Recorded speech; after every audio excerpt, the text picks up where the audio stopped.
أعوذ بالله من الشيطان الرجيم. بسم الله الرحمن الرحيم. إذا السماء انفطرت وإذا الكواكب انتثرت وإذا البحار فجرت وإذا القبور بعثرت علمت نفس ما قدمت وأخرت يا أيها الإنسان ما غرك بربك الكريم الذي خلقك فسواك فعدلك في أي صورة ما شاء ركبك كلا بل تكذبون بالدين وإن عليكم لحافظين كراما كاتبين يعلمون ما تفعلون إن الأبرار لفي نعيم وإن الفجار لفي جحيم يصلونها يوم الدين وما هم عنها بغائبين وما أدراك ما يوم الدين ثم ما أدراك ما يوم الدين يوم لا تملك نفس لنفس شيئا والأمر يومئذ لله. صدق اللہ العظیم. تیسرے باری کی سورۃ الانفطار الحمدللہ شروع ہو رہی ہے. اس سورت کے آغاز میں اللہ تعالیٰ نے قیامت جب قائم ہو رہی ہوگی اس وقت کے حالات کو بیان فرمایا ہے. اذا السماء انفطرت، جب آسمان چر جائے گا یعنی پھٹ جائے گا. ابھی تو آسمان میں کوئی پھٹن کوئی دھڑاڑ نظر نہیں آتی، بالکل بے عیب اللہ تعالیٰ نے آسمان کو بنایا ہے کہ اس میں کوئی ٹوٹ پھوٹ کوئی نشان نہیں. لیکن جب قیامت قائم ہوگی تو یہ آسمان بھی پھٹے گا. وَإِذَا الْكَوَاكِبُ انتَثَرَتْ، اور ستارے جھڑ جائیں گے یعنی گر جائیں گے. آسمانوں پر جو ستارے ہیں اللہ تعالیٰ نے آسمان کو ستاروں سے مزین کیا ہے، تو یہ آسمان کی ستاروں کے ساتھ جو تزئین ہے، خوبصورتی ہے چاند سورج کے ساتھ، یہ اس وقت تک ہے جب تک یہ دنیا قائم ہے. جب اللہ تعالیٰ اس کائنات کو ختم کریں گے اور حشر کا میدان قائم کریں گے، حساب و کتاب شروع کریں گے، جنت اور جہنم کے فیصلے فرمائیں گے، اس وقت یہ کائنات اور یہ آسمان کی تزئین اور خوبصورتی کو ختم کر دیا جائے گا اور آسمان پھٹ پڑے گا، ستارے گر پڑیں گے. وَإِذَا الْبِحَارُ فُجِّرَتْ، اور جب سمندروں کو ابال دیا جائے گا یعنی سمندر بھڑک رہے ہوں گے، سمندر میں جوش آ جائے گا. وَإِذَا الْقُبُورُ بُعْثِرَتْ، اور جب قبریں اکھاڑ دی جائیں گی یعنی قبروں سے مردے زندہ ہو کر نکل پڑیں گے، قبریں اکھڑ جائیں گی، زمین میں جو مردے ہیں وہ سب نکل جائیں گے اور حساب و کتاب کے لیے دوڑ رہے ہوں گے. یہاں تک کہ اللہ تعالیٰ نے وہ منظر بیان فرمایا. پھر آگے فرماتے ہیں علمت نفس ما قدمت وأخرت، اس وقت ہر شخص کو پتہ چل جائے گا کہ اس نے آگے کیا بھیجا ہے اور پیچھے کیا چھوڑا ہے. انسان دنیا میں جو بھی کرتا ہے، اچھا کرتا ہے برا کرتا ہے، وہ دراصل آخرت میں اپنے لیے ذخیرہ کر رہا ہے. نیک اعمال اس کے آخرت میں ذخیرہ ہو رہے ہیں، جمع ہو رہے ہیں، مرنے کے بعد ان پر اس کو اچھا بدلہ ملے گا. اور اگر کوئی برا عمل کر رہا ہے تو یہ برا عمل بری شکل میں اس کے لیے آخرت میں جمع ہو کر اس کے لیے کل وبال بنے گا، جہنم میں جانے کا سبب بھی بن سکتا ہے. تو اللہ تعالیٰ فرما رہے ہیں ہر انسان کو آج تو اندازہ بھی نہیں، احساس بھی نہیں، فکر بھی نہیں کہ ہم جو کرتے ہیں یہ سب جمع ہو رہا ہے، لکھا جا رہا ہے، کتاب بن رہی ہے، حساب و کتاب کی کتاب بن رہی ہے، نامہ اعمال بن رہا ہے، کل ہمارے سامنے سب آ جائے گا. وآخرت کا مطلب ہم نے جو پیچھے چھوڑا ہے، نیک اولاد چھوڑی ہے، اچھے کام چھوڑے ہیں، اچھی چیزیں لوگوں کے فائدے کے لیے چھوڑی ہیں، مسجد بنا دی، مدرسہ بنا دیا، کنواں کھدوا دیا، لوگوں کو ہماری ذات سے فائدہ پہنچ رہا ہے. تو ہم تو دنیا میں نہیں ہوں گے لیکن ہمارے پیچھے نیکیوں کا سلسلہ چل رہا ہوگا اور یہ نیکیاں ہم تک پہنچ رہی ہوں گی. اور اگر خدا نہ کرے اللہ نہ کرے، احادیث سے معلوم چلتا ہے اگر انسان نے کوئی برائی کر کے چھوڑ دی یا برائی کا سبب بن گیا، اور وہ برائی جب تک ہوتی رہے گی دنیا میں، یہ دنیا میں ہو یا نہ ہو، یہ برائی اور یہ گناہ اس کے نامہ اعمال میں لکھتا جائے گا۔ مثال ہے، کسی نے کوئی فلم کی دکان کھول دی اور لوگ وہاں فلمیں دیکھ رہے ہیں، یا کسی نے کوئی گانے کی دکان کھول دی اور وہاں گانا بجتا ہے اور اس نے دکان کرائے پہ دی ہے، سب لوگ گانے سن رہے ہیں، یا اس نے کوئی بھی ایسا برائی کا کام کیا، گناہ کا کام کیا کہ اب یہ نہیں کر رہا، دوسرے لوگ کر رہے ہیں، سبب یہ بنا ہے، اب اس کے نامہ اعمال میں جب تک یہ گناہ ہوتا رہے گا لکھتا جاتا رہے گا۔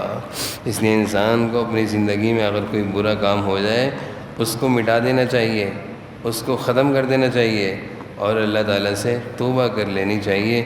ایسا نہ ہو کہ ہم دنیا میں نہ ہوں اور برائی ہمارے پیچھے لگی بھی ہو، ہم قبر میں ہوں اور ہمیں خواہ کا گناہ ہمارے نامہ اعمال میں لکھا جا رہا ہو۔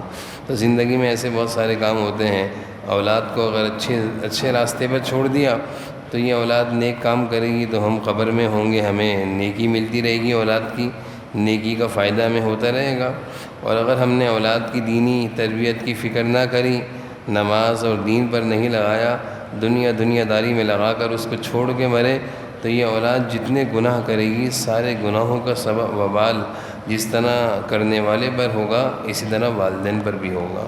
اس لیے قرآن و احادیث کی روشنی سے یہ بات معلوم چلتی ہے کہ والدین پر ایک بہت بڑی ذمہ داری ہے، اپنی اولاد کو ایک اچھے راستے پر چھوڑ کر دنیا سے جائیں، تاکہ کم از کم یہ نیکی نہ کریں تو برائی بھی نہ کریں، ثواب نہ ملے تو ان کی وجہ سے ہمیں گناہ بھی نہ ملے۔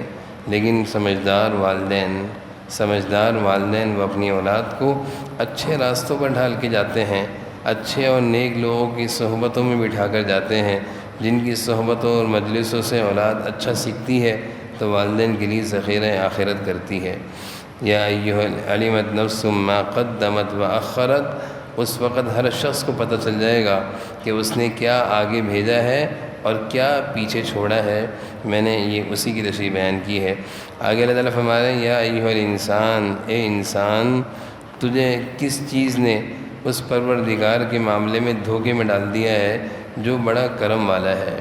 اے انسان، یا ایھا الانسان، اے انسان، ما غرک، تجھے کس چیز نے دھوکے میں ڈال دیا ہے، ربک الکریم، کریم پروردگار رب العالمین کی طرف سے، یعنی اتنے پیارے اللہ ہیں، کریم ہے، رحیم ہے، پھر بھی تو اللہ کو ناراض کرتا ہے، اللہ کی نرمی سے ناجائز فائدہ اٹھاتا ہے، گناہوں پر گناہ کرتا رہتا ہے، اور تو یہ سمجھتا ہے کہ اللہ مجھے پکڑ نہیں رہے، میں کوئی اللہ کا نیک بندہ ہوں اس لیے مجھے چھوٹ ملی ہوئی ہے۔ ایسا نہیں ہے، بلکہ اللہ کا کرم ہوتا ہے، اور انسان اس کرم کی وجہ سے دھوکے میں پڑا ہوا ہوتا ہے اور وہ غفلت اور گناہوں کی زندگی گزارتا رہتا ہے، اور اچانک سے اللہ کی پکڑ آتی ہے اور سارے اس کی دنیا کے مزے اور عیش اور بدمعاشیاں ختم ہو جاتی ہیں۔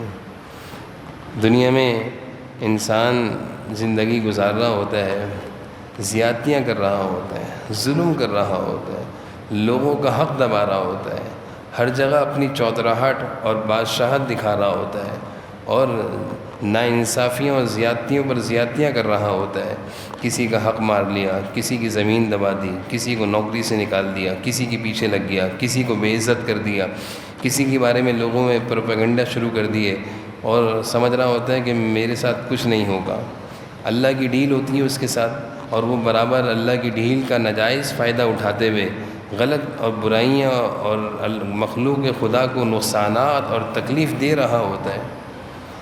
حدیث میں جناب نبی کریم صلی اللہ علیہ وسلم ارشاد فرماتے ہیں کہ یہ آدمی اللہ کی طرف سے استدراج، ڈھیل ملی ہوئی ہے، اس کو ڈھیل ملی ہوئی ہے، اللہ کی طرف سے اس کو ڈھیل ملی ہوئی ہے۔ جیسے پتنگ کوئی اڑا رہا ہوتا ہے تو پتنگ کی ڈور ڈھیلی کی جاتی ہے تو پتنگ تیر رہی ہوتی ہے، ایسا لگتا ہے کہ پتنگ آزاد ہے، لیکن جب پتنگ کی ڈور کھینچی جاتی ہے تو پتنگ سیدھی ہو جاتی ہے۔ اور حدیث میں جناب نبی کریم صلی اللہ علیہ وسلم ارشاد فرما رہے ہیں، اللہ نے اس کو استدراج، ڈھیل دی ہوئی، ڈھیل، یہ اللہ کی ڈھیل سے ناجائز فائدہ اٹھا رہا ہے، اور یہ سمجھ رہا ہے میں اللہ کا کوئی مقبول بندہ ہوں، ساری مخلوق کو ستاتا ہے، دوسروں کی زندگیوں کو اس نے تنگ اور تلخ کیا ہوا ہے، اذیتیں دے رہا ہے، تکلیفیں دے رہا ہے، لوگ اس کی اذیتوں کی وجہ سے بیمار ہو گئے، مر گئے، اور یہ صحت مند ہوتا چلا جا رہا ہے، سمجھ رہا ہے میں بہت اللہ کا مقبول اور محبوب بندہ ہوں۔ حدیث میں جناب نبی کریم صلی اللہ علیہ وسلم ارشاد فرما رہے ہیں یہ دھوکے میں ہے، استدراج حدیث کا لفظ ہے، اللہ نے اس کو ڈھیل دی ہوئی ہے، اور جب اللہ اس کی رسی کسیں گے، کھینچیں گے، تو دنیا کو اللہ اس کو دنیا کے لیے نشانہ عبرت بنائیں گے، جیسے کہ فرعون دنیا کے لیے نشانہ عبرت بنا۔ یہ حدیث کا مضمون ہے۔ تو بعض دفعہ ہم دیکھتے ہیں کہ لوگ دنیا میں راج کر رہے ہوتے ہیں، لوگوں کو ستا رہے ہوتے ہیں، کسی کو نوکری سے نکال دیا، کسی کے بارے میں بدگمانیاں پھیلا دیں، اور اپنی بادشاہت کہ میں یہاں کا بڑا ہوں، میں اس فیکٹری کا بڑا ہوں، میں صدر ہوں، میں فلاں ہوں، میں آنر ہوں، میں باس ہوں، اور وہ جس کو چاہیں ظلم و زیادتی کا نشانہ بنا رہے ہوتے ہیں، اور خود اپنے آپ کو سمجھتے ہیں میرا کچھ نہیں ہوگا۔ یہ ان کی بھول ہے، یہ ان کی ڈھیل ہے، یہ ان کی سوچ ہے جس نے ان کو دھوکے میں ڈالا ہوا ہے۔ یہ سارا کچھ جو وہ مخلوق خدا کے ساتھ کر رہے ہیں، اپنے لیے گڑھا کھود رہے ہیں، اس گڑھے میں وہ خود ہی گریں گے، اس گڑھے میں، اس کھڈے میں وہ خود گریں گے۔ آج کسی دوسرے کو دھکا دے رہے ہیں، کسی دوسرے کو گھر سے بے گھر کر رہے ہیں، کسی دوسرے کو نوکری سے بے نوکری کر رہے ہیں، کسی دوسرے کی روزی پر لات مار رہے ہیں، یہ سارے کھڈے کھود رہے ہیں، اور یہ ان کھڈوں میں خود گریں گے۔ اور ایسا گرتے ہیں، ایسے لوگوں کا انجام اتنا خراب ہوتا ہے کہ گندی گندی بیماریاں لگتی ہیں، کینسر ایسے لوگوں کو لگتے ہیں، بیویاں ان کی تڑپ تڑپ کے مرتی ہیں، اولادیں ان کی تڑپ تڑپ کے مرتی ہیں۔ یہ وہ لوگ ہیں جو اللہ کی ڈھیل سے ناجائز فائدہ اٹھا کر دوسروں کی زندگیوں میں تلخیاں پیدا کی ہوئی ہیں، اذیتیں پیدا کی ہوئی ہیں۔ کیسے ظالم قسم کے لوگ دنیا میں راج کرتے ہیں، دیکھ کر احساس ہوتا ہے کہ اللہ کی ڈھیل کتنی ان کے ساتھ ہے۔ اس لیے اللہ تعالیٰ فرما رہے ہیں یا ایھا الانسان، اے انسان، ما غرک، تجھے کس چیز نے دھوکے میں ڈال دیا ہے، بربک الکریم، رب کریم کی طرف سے۔ رب کریم، وہ کریم اللہ ہے، تو اس نے دھوکے میں پڑ گیا ہے کہ اللہ کرم کی وجہ سے تجھے ڈھیل دے رہا ہے۔ نہیں، دھوکے میں نہیں پڑنا، یہ مت سمجھنا کہ پکڑ نہیں آئے گی۔ جب اللہ کی پکڑ آئے گی تو جتنے کھڈے تو نے دوسروں کے لیے کھودے تھے، سارے کھڈوں میں تو بھی گرے گا، تیری نسلیں، تیری اولادیں تڑپ تڑپ کے مریں گی۔ یہ دنیا میں اللہ ایسے لوگوں کو نشانہ عبرت بناتے ہیں۔ الذی خلقک فسواک فعدلک، جس نے تجھے پیدا کیا، پھر تجھے ٹھیک ٹھیک بنایا، پھر تیرے اندر اعتدال پیدا کیا۔ اللہ جس نے انسان کو پیدا کیا، ٹھیک ٹھیک پیدا کیا، فی ای صورت ما شاء رکبک، جس صورت میں چاہا اس نے تجھے جوڑ کر بنایا۔ خوبصورت شکل، خوبصورت سیرت، خوبصورت صورت، آنکھ، ناک، تیرے ہاتھ، پاؤں، یہ ساری بناوٹ اللہ کی ہے، یہ سارے جسم کی بناوٹ اللہ کی ہے۔ اور فعدل، فسوا، بہترین بناوٹ ہے، اعتدال کے ساتھ بنایا، خوبصورتی کے ساتھ بنایا۔ فی ای صورت ما شاء رکبک، ہر چیز کو ایک اندازے کے ساتھ جوڑا ہے۔ ہاتھ برابر ہیں، اگر ہاتھ میں تھوڑی سی وہ ہو جائے، ایک ہاتھ چھوٹا ایک ہاتھ بڑا، انسان کی زندگی پریشانی میں۔ پاؤں برابر ہیں، اگر ایک پاؤں چھوٹا ایک پاؤں بڑا، انسان کی زندگی تلخ ہے۔ انگلیاں برابر ہیں، اگر کوئی انگلی چھوٹی ہو جائے یا انگوٹھا چھوٹا ہو، پریشانی کا سبب ہے۔ آنکھ چھوٹی بڑی ہو، برا لگتا ہے۔ ناک سامنے کی جگہ پیچھے آ جائے، بری لگے گی۔ ہونٹ موٹے موٹے ہو جائیں، برے لگیں گے۔ یہ تو اللہ نے کیسے انسان کو بنایا ہے، کیسے انسان کو اللہ نے بنایا ہے۔ اسی چیز کو اللہ تعالیٰ بیان فرما رہے ہیں کہ یہ ساری چیزیں تو یہ دھوکے میں ڈالتی ہیں۔ کلا بل تکذبون بالدین، ہرگز ایسا نہیں ہونا چاہیے، لیکن تم جزا اور سزا کو جھٹلاتے ہو، تم جزا اور سزا کے دن کی جھٹلاتے ہو۔ وَإِنَّ عَلَيْكُمْ لَحَافِظِينَ، جبکہ تم پر نگران فرشتے مقرر ہیں، کرامن کاتبین، وہ معزز ہیں، لکھنے والے ہیں، تمہارا سارا کیا ہوا لکھا جا رہا ہے۔ تم جو کچھ کر رہے ہو، جو تمہاری زندگی میں کام ہو رہے ہیں، سب لکھے جا رہے ہیں۔ یعلمون ما تفعلون، جو تمہارے سارے کاموں کو جانتے ہیں، لکھے جا رہے ہیں، اور سارے کام انسان کے سامنے آئیں گے۔ اس لیے ان آیتوں سے ہمیں اپنی زندگی کو صحیح رخ پر ڈالنا چاہیے۔ کم از کم اس بات کا خیال رکھنا چاہیے کہ اللہ کریم کے کرم سے ہم کہیں دھوکے میں نہ پڑ جائیں، اور دوسروں کے لیے زیادتی اور دوسروں کے لیے تکلیف اور اذیتوں کا سبب نہ بنیں۔ اپنی زندگی کو اس طرح گزاریں کہ کسی کے لیے ہم تکلیف اور اذیت کا سبب نہ بنیں۔ آج تو عجیب زمانہ ہے، خود بھی لوگوں کو تکلیف دیتے ہیں اور دوسروں کو بھی بلاتے ہیں، آؤ اس کو ستاؤ میرے ساتھ مل کر۔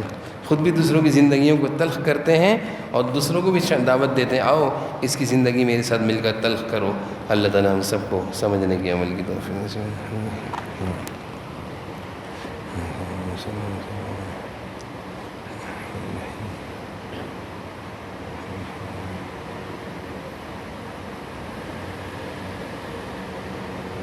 صلی اللہ تعالیٰ علیہ وسلم برحمتک۔